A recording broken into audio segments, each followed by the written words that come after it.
নমস্কার বন্ধুরা, আমি সঞ্চিতাস এসেন্স রেসিপিস ইউটিউব চ্যানেলে আপনাদের সবাইকে স্বাগত। আজকে একটা কম্বো রাইস রেসিপি, আর এই রাইস রেসিপিটা আপনি উইকেন্ডে বা যে কোনো সানডেতে বা যে কোনো দিন একদিন গেস্ট আসছেন, গেস্ট মেনু হিসাবে বা রাতেরবেলা ডিনার হিসাবে, লাঞ্চ হিসাবে একদম নির্ঝঞ্ঝাট ভীষণ সুন্দর একটা টেস্টি রেসিপি।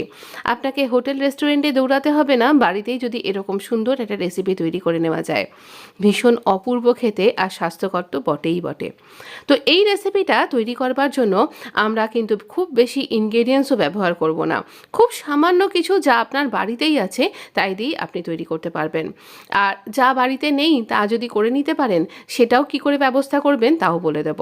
চলুন, এই সামার সিজনে একটা সুন্দর রাইস রেসিপি আমরা তৈরি করছি। 1 পট চিকেন রাইস রেসিপি। কড়াইটা গরম হয়ে গেলে আমি তেল দিয়ে দিলাম। আপনি তেল ঘি মিশিয়েও ব্যবহার করতে পারেন কিন্তু। তো এখানে তেলটা বেশ গরম হয়ে গেছে, দেখাই যাচ্ছে। এর মধ্যে আমরা কিছু ফোড়ন দেব। যেমন ধরুন, দারচিনির টুকরো দিলাম একটা বড় দেখে, কিছু 4-5টা মতন আমি এখানে গোলমরিচ দিয়ে দিচ্ছি। আপনি গোলমরিচটা একটু থেঁতো করেও দিতে পারেন বা সমস্ত মশলাও একটু থেঁতো করে দিতে পারেন। তবে থেঁতো করে দিলে পুড়ে যাওয়ার একটু ভয় থাকে, সেই জন্য আমি থেঁতো করে দিলাম না। তো এবারে আমরা এখানে দিচ্ছি কয়েকটা রসুনের কুচি। একদম রসুনগুলোকে 4-5টা রসুনকে কুচি করে নিয়েছি আর এরকমভাবে এর মধ্যে দিয়ে দিলাম। একটা রসুনটা যেই ভালো একটা ফ্লেভার বেরোতে শুরু করবে, সেই সময় চিকেন কিমা দিয়ে দেবো। এখানে বোনলেস চিকেন কিমা ব্যবহার করেছি, আর এটা বেশ ছোট ছোট করে দেখবেন যেন এর মধ্যে কোনো জল না থাকে। জলটা একদম চিপে নিয়ে কিন্তু দিতে হবে। অনেক সময় থাকে যে চিকেন কিমা এখানে কোনোভাবেই ম্যারিনেট করে রাখা নেই, নর্মাল এরকম চিকেন কিমাটা দিয়েছি। তো চিকেন কিমাটাকে আমরা একটুখানি এই তেলের মধ্যে সতে করে নেব। তো দেখুন, এরকমভাবে আমরা চিকেন কিমাটাকে একটু ভালো করে নাড়াচাড়া করলেই দেখতেই পাচ্ছেন এর কালারটা চেঞ্জ হয়ে যাচ্ছে। তো এরকমটাই হবে, আর চিকেন কিমা খুব তাড়াতাড়ি রান্নাও হয়ে যায়। তো আমরা এরকমভাবে এটাকে নাড়াচাড়া করে প্রথমে একটুখানি সতে করে নেবার পর আমরা বাকি ইনগ্রেডিয়েন্টসগুলো এখানে দেব। এই রাইসটা হলে আপনারা অন্য কোনো চিন্তা করতে হবে না যে রাইসের জন্য আর কি তৈরি করব। একগাদা অন্য রকমের রান্নাও করতে লাগবে না। এই রাইস মেনুটা একাই 100 বলতে পারেন। ভীষণ সুন্দর খেতেও হয়। আমরা কুচনো পেঁয়াজ দিয়ে দিচ্ছি। এখানে পেঁয়াজটা আপনার পছন্দ মতন, আমি যেমন পরে দিয়েছি, কিন্তু আপনি যদি মনে করছেন পেঁয়াজের রঙটা এই চিকেনের মধ্যে আনবেন, যদিও এই রেসিপিতে সেটা দরকার নেই, তো তাহলে আপনি পেঁয়াজটাকে আগেও দিতে পারেন। মানে কিমাটার আগে দিলেন, পেঁয়াজটাকে ভাজলেন, তারপর কিমাটা দিলেন। এই প্রসেসও কিন্তু আপনি করতে পারেন। কিন্তু আমি এখানে পেঁয়াজটার ওই রঙটা এই রাইসের মধ্যে আনতে চাইছি না, সেই জন্য আমি পেঁয়াজটাকে পরে দিলাম। যখন এরকম 80% চিকেনটা রেডি হয়ে যাবে, সেই সময় আমরা দিয়েছি এই স্লাইস অনিয়নগুলো। নুন দিয়ে দিচ্ছি পরিমাণ মতন, আর পেঁয়াজও কিন্তু অনেকখানি দিতে হবে না, অল্প একটুখানি দেবেন। মোটামুটি একটা বড় সাইজের পেঁয়াজের অর্ধেক দিলেই যথেষ্ট। নুন আর হলুদ দিয়ে দিলাম। এবারে ভালো করে নুন হলুদ দিয়ে আমরা এটাকে ভালো করে নাড়াচাড়া তো করবই। এখানে আমি একটা মশলা ব্যবহার করছি, এই সাউথ ইন্ডিয়ান গরম মশলা দিয়ে। এর আগের রেসিপি যেটা আমার বিরিয়ানিটা গেছে, সেই বিরিয়ানি রেসিপিতে আমি দেখিয়েছি, চিকেন পকোড়ার আগে পেয়ে যাবেন south Indian style chicken biryani, একটা স্পেশাল মশলা দিয়েছিলাম। এই মশলাটা কিভাবে তৈরি হয়েছে, কি কি মশলা দিয়ে এই বিরিয়ানির মশলাটা তৈরি হয়েছিল, সেটাও আমি দিয়েছিলাম। এখানে সেই মশলাটা দিলাম। যদি আপনার কাছে হাতের কাছে এই মশলাটা নেই বা তৈরি করে উঠতে পারেননি, তাহলে এই মশলাটা না দিয়ে সাধারণ বিরিয়ানি মশলা বা গরম মশলা দেবেন। যে শাহি গরম মশলার ভিডিও আমার চ্যানেলে অলরেডি আছে, সেটা দিলেও চলবে। স্বাদ একটু অন্যরকম হবে, কিন্তু খারাপ লাগবে না খেতে, সেটাও অসাধারণ খেতে হয়। তো আমি আগে থেকে বাসমতি চালটাকে ধুয়ে এরকম ছড়িয়ে রেখেছিলাম, একদম জল ছড়ানো বাসমতি চালটা এরপর দিয়ে দিলাম। মশলাটা দিয়ে একটু নাড়াচাড়া করেই কিন্তু দিয়ে দিয়েছি। এটা একটা চিকেন রাইস, আমি না তো পোলাও বলবো না তো বিরিয়ানি বলবো, একটা 1 পট চিকেন রাইস। মানে যেভাবে পোলাও তৈরি হয় এটা সেভাবে তৈরি নয়, যেভাবে বিরিয়ানি তৈরি হয় এটা সেভাবে তৈরি নয়, তাই এইরকম কোনো নাম আমি দিতে পারছি না। Chicken rice is chicken rice, chicken দেয়া রয়েছে এমন একটা রাইস। এরকম রান্না কিন্তু আমাদের পুরনো দিনের হেসেলে আমরা পেয়ে থাকি।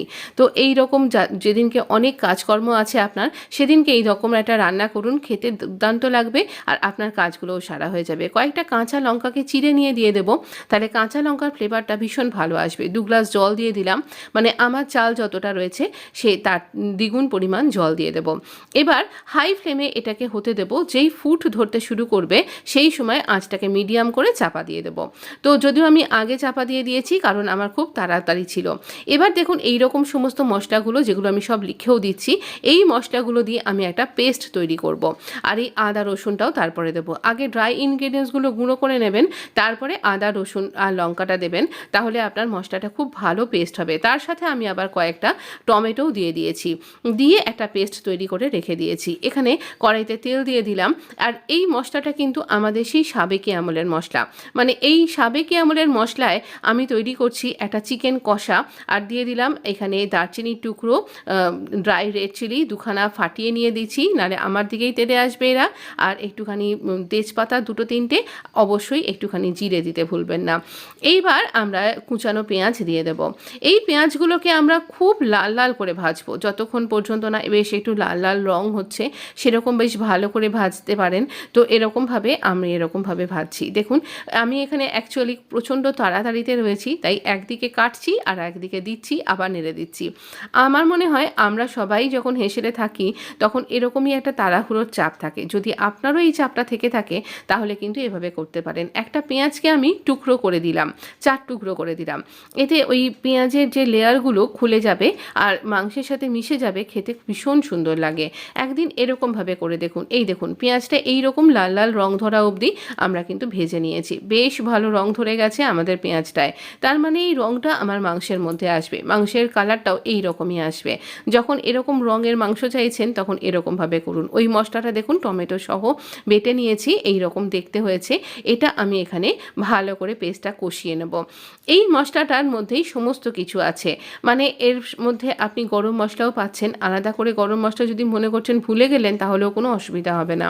আমি নুন হলুদও দিয়ে দিলাম, যদিও গরম মশলা আমি এখানে দিয়েছি। আর এই রকম গুঁড়ো মশলা ছাড়া একদম এই রকম বাটা মশলায় আপনি অবশ্যই এই রকম একটা চিকেন করতে পারেন। একটু চিনি দিলাম সব কিছুর মধ্যে একটা ব্যালেন্স ক্রিয়েট করবার জন্য। এটা একদম যারা খুব মশলাদার চিকেন খেতে পছন্দ করেন সেই রকম একটা কষা কষা চিকেন তৈরি হচ্ছে, আর খেতে অপূর্ব হয়েছিল। আর ওই রাইসের সাথে তো ভীষণ সুন্দর হয়েছিল। আমি চিকেনটাকে জাস্ট ধুয়ে নিয়েছিলাম আর দিয়ে দিলাম, কোনোভাবে ম্যারিনেশন করা ছিল না। তো আপনি যদি মনে করছেন একটু ম্যারিনেট করে রাখবেন, একটু নুন হলুদ আর একটুখানি সর্ষের তেল দিয়ে, মানে মাস্টার্ড অয়েল দিয়ে ভালো করে ম্যারিনেট করতে পারেন। আর না হলে শুধুমাত্র যদি মনে করছেন দই দিয়ে, শুধু দই দিয়েও কিন্তু ম্যারিনেট করে রাখা যায়, তবে 10-15 মিনিট রাখলেই চলবে। আর ম্যারিনেট ছাড়াও এটা অপূর্ব হয়েছিল। তো এই রকমভাবে অনেকে চান যে এই মাংসের এই অসুবিধা হতে পারে কোনো কারণে যে ম্যারিনেট ছাড়া দেবেন না, তাহলে এরকম করতে পারেন। মাংসটা যখন কষানো হয়ে গেছে সেই ফাঁকে আমি একটু গরম মশলা, একটু জাবিত্রি দিতে ভুলবেন না, দিয়ে আমি একটু গুঁড়ো করে নিচ্ছি, আর মানে বেটে নিচ্ছি। একটু দই ফেটিয়ে নিয়ে আমি দিয়ে দিলাম। এতে একটা অদ্ভুত সুন্দর টেক্সচার অ্যাড হয়ে যাবে, আর এতে টেস্ট অনেকখানি বেড়ে যাবে। তবে হাতের কাছে যদি দই না থাকে তাহলে না দিয়েও করতে পারেন, সেক্ষেত্রে টমেটোর পরিমাণটা আর একটু বাড়িয়ে দেবেন। তবে দই দিলে অবশ্যই সুন্দর খেতে হবে, এটা চেষ্টা করবেন স্কিপ না করবার। ভীষণ সুন্দর খেতে লাগবে। দেখুন যা আছে তাই দিয়ে তো করতেই পারবেন, যা নেই তা ছাড়াও কি করে করবেন সবটাই বলে দিলাম। আমাদের রাইসটার দিকে একটু চোখ দিই। হ্যাঁ, রাইস তো হয়ে গেছে, বাহ দেখছেন কি সুন্দর খিলা খিলা রাইস রয়েছে। আর মুখে যখন এই চিকেনেরগুলো পড়বে না, অপূর্ব লাগবে। না, আরও একটুখানি একে দমে রাখতে হবে। রাইস হয়ে গেছে, যখন দেখবেন এরকম ভেতরটা জল জল হয়ে আছে তখন আর একটুখানি চাপিয়ে একে স্ট্যান্ডিং টাইম দিয়ে দেবেন। আঁচটা একদম লো করবেন, কাছাকাছি থাকবেন। দেখুন রাইস একদম রেডি, আমি এখানে সার্ভ করে দিচ্ছি। তো এই রাইস রেসিপিটা দুর্দান্ত হয়েছিল।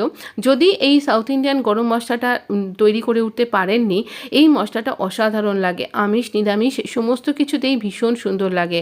যদি এই মশলাটা আপনি তৈরি করে উঠতে পারেননি, এই মশলা পেয়ে যাবেন ওই সাউথ ইন্ডিয়ান বিরিয়ানি মশলায়। না, যদি না পারেন তাহলে অবশ্য করেই আমার যে শাহি গরম মশলাটা আছে, বা আমি বিরিয়ানি মশলাও এর আগে আপনাকে শেয়ার করেছি, আমার চ্যানেলের একটু নিচের দিকটায় চলে যাবেন, তাহলেই দেখতে পাবেন। এবছরেই দিয়েছিলাম, তো না 24 সালে দিয়েছিলাম। তো একবার সেটা কিন্তু করতে পারেন। এই গরম মশলাটা আমার বাটা হয়ে গেছে। একবার পুরো কালারটা দেখুন, গরম মশলা দেওয়ার পর কীরকম কালারটা হয়ে গেল। আমি সাধারণ মিক্সিতে গুঁড়িয়ে নিয়ে একদম বেটে নিয়েছি, আপনি শিলেও বাটতে পারেন। তো এই কম্বো রাইস রেসিপিটা, যেদিনকে আপনার ফেস্টিভ্যাল রয়েছে, বাড়িতে অনেক কাজ রয়েছে, একটু ঘরদোর ঠিকঠাক করতে হবে, বাড়িতে গেস্ট আসবেন, সেদিনকে এইটা করুন। আজ তার সাথে দই তো রয়েছেই ঘরে পাতা। তো এই সামার সিজনে দই কী করে পাতবেন, তার অনেক রকম দইয়ের রেসিপি আপনি আমার চ্যানেলে পেয়ে যাবেন। গত বছর অনেক রকম দই দিয়েছিলাম, এবারও চেষ্টা করব যেগুলো মিস হয়ে গেছিলো সেগুলো আপনার সাথে শেয়ার করবার। অবশ্যই ভালো থাকবেন, সুস্থ থাকবেন। কেমন লাগলো ভিডিওটা জানাতে ভুলবেন না। ভালো লাগলে লাইক শেয়ার সাবস্ক্রাইব করে পাশে থাকতেও ভুলবেন না। ধন্যবাদ বন্ধু।